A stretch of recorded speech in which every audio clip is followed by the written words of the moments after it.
Pourrais-je trouver ce prince trop fidèle? Si elle conduisait mes pas et secondait mon zèle, faites qu'en ce moment je lui puisse annoncer un bonheur peut-être où il n'ose plus penser. Ah, quel heureux destin ces lieux vous renvoient, Seigneur. Si mon retour t'apporte quelque joie, Arzas, rends-en grâce à mon seul désespoir. La reine part, Seigneur. Elle part.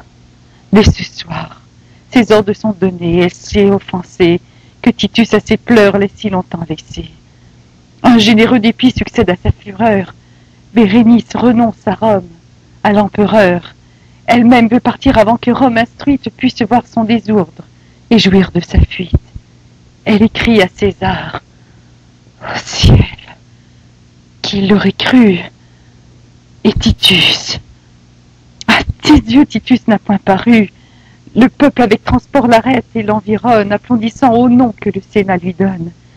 Et ces noms, ces respects, ces applaudissements deviennent pour Titus autant d'engagement qui le lie en seigneur d'une honorable chaîne, malgré tous ses soupirs et les pleurs de la reine, fixe dans son devoir ses vœux irrésolus. C'en est fait, et peut-être il ne la verra plus. Que de sujets d'espoir, Arzas, je l'avoue. Mais d'un soin si cruel, la fortune me joue. J'ai vu tous mes projets tant de fois démentis, que j'égoutte en tremblant tout ce que tu me dis. Et mon cœur prévenu d'une crainte importune croit même, en espérant, irriter ta fortune.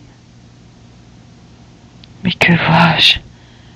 Titus porte-nous ses pas. Que veut-il? Demeurer qu'on ne me suive pas. Enfin, prince, je viens dégager ma promesse. Bérénice m'occupe et m'afflige sans cesse.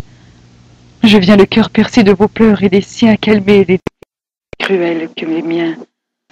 Venez, prince, venez. Je veux bien que vous-même, pour la dernière fois, vous voyez si je l'aime. Eh bien, voilà l'espoir que tu m'avais rendu. Et tu vois le triomphe où j'étais attendu. Bérénice partait justement irritée. Pour ne la plus revoir, Titus l'avait quittée. Qu'ai-je donc fait, grand Dieu? Quel cours infortuné à ma funeste vie aviez-vous destiné?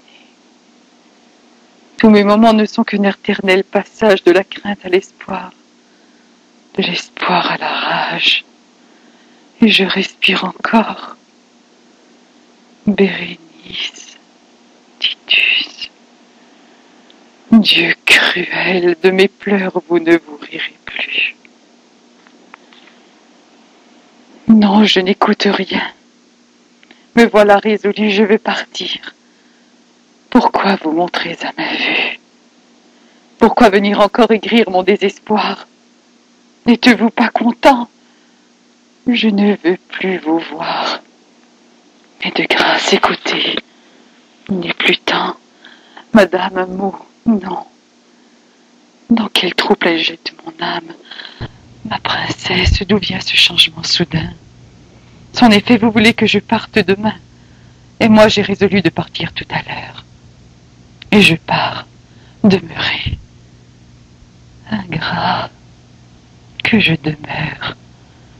Et pourquoi? Pour entendre un peuple injurieux qui fait de mon malheur retentir tous ces lieux. Ne l'entendez-vous pas, cette cruelle joie, tandis que dans les pleurs, moi seul, je me noie? Quel crime, quelle offense a pu les animer? Hélas, qu'ai-je fait que de vous trop aimer? Écoutez-vous, madame, une foule insensée. Je ne vois rien ici dont je ne sois blessée.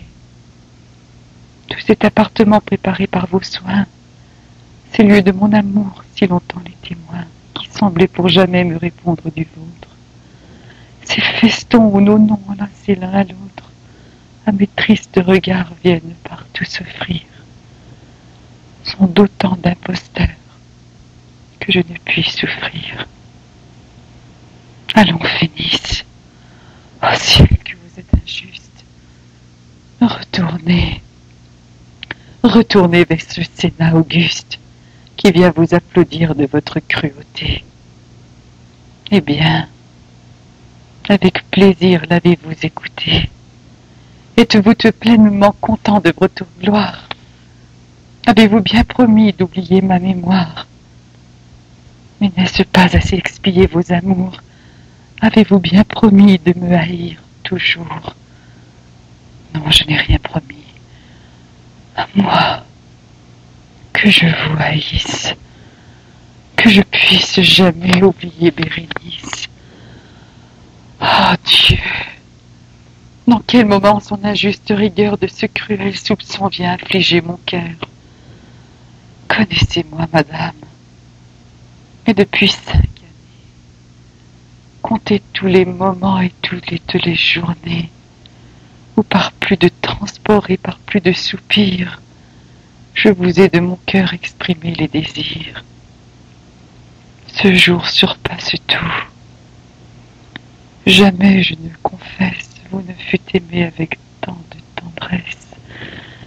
Et jamais, vous m'aimez, vous me le soutenez. Et cependant, je pars, et vous me le redonnez. Quoi? Dans mon désespoir, trouvez-vous tant de charme? Craignez-vous que mes yeux versent trop peu de larmes? Que me sert de ce cœur l'inutile retour? Oh, cruel! Par pitié, montrez-moi moins d'amour. Ne me rappelez point une trop chère idée, et laissez-moi du moins partir persuadé que déjà de votre âme exilée en secret j'abandonne un ingrat qui me perd sans regret. Vous m'avez arraché ce que je viens d'écrire. Voilà de votre amour tout ce que je désire. Lisez, ingrat, lisez et me laissez sortir. Vous ne sortirez pas, je n'y puis consentir. Quoi, ce départ n'est donc qu'un cruel stratagème. Vous cherchez à mourir, et de tout ce que j'aime, il ne restera plus qu'un triste souvenir. Qu'on cherche Antiochus, qu'on le fasse venir. Madame, il faut vous faire un aveu véritable.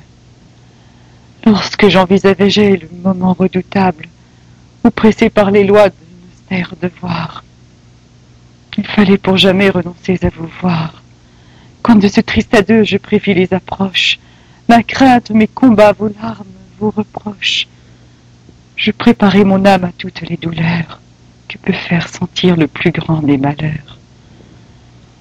Mais quoi que je craignisse, il faut que je le dise, je n'en avais prévu que la moindre partie. Je croyais ma vertu moins prête à succomber et j'ai honte du trouble où je la vois tomber.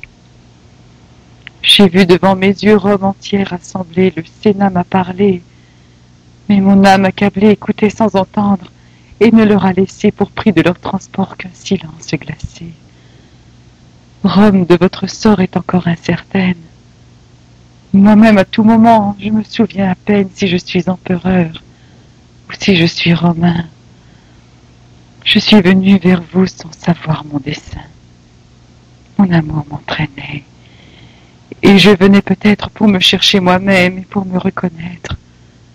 Qu'ai-je trouvé? Je vois la mort peinte en vos yeux. Je vois pour la chercher que vous quittez ces lieux. C'en est trop. Ma douleur à cette triste vue, à son dernier excès, est enfin parvenue. Je ressens tous les maux et je puis ressentir. Mais je vois le chemin par où j'en puis sortir. Ne vous attendez point que là de tant d'alarmes, par un heureux hymen je tarisse vos larmes. En quelque extrémité que je vous m'ayez réduit, la gloire inexorable à toute heure me suit. Sans cesse elle est présente à mon âme étonnée, l'empire incompatible avec votre hyménée me dit qu'après l'éclat et les pas que j'ai faits, Je dois vous épouser encore moins que jamais. Oui, madame, et je dois moins encore vous dire que je suis prêt pour vous d'abandonner l'Empire, de vous suivre et d'aller trop content de mes fers soupirer avec vous au bout de l'univers.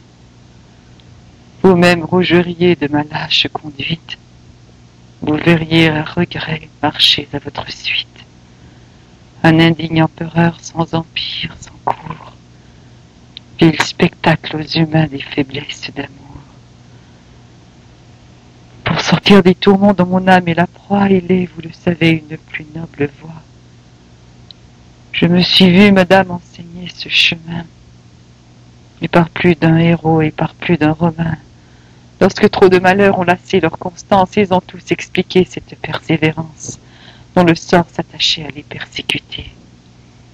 Comme un ordre secret de n'y plus résister, si vos pleurs plus longtemps viennent frapper ma vue, si toujours à mourir je vous vois résolu, s'il faut qu'à tout moment je tremble pour vos jours, si vous me jurez d'en respecter le cours, madame, à d'autres pleurs vous devez vous attendre. En l'état où je suis, je puis tout entreprendre, et si je réponds pas que ma main à vos yeux n'ensanglante à la fin vos funestes adieux. Hélas, non, il n'est rien dont je ne suis capable. Vous voilà de mes jours maintenant responsable. Songez-y, madame, et si je vous suis chère. Venez, prince, venez, je vous ai fait chercher. Soyez ici témoin de toute ma faiblesse. Voyez si c'est aimé avec peu de tendresse. Jugez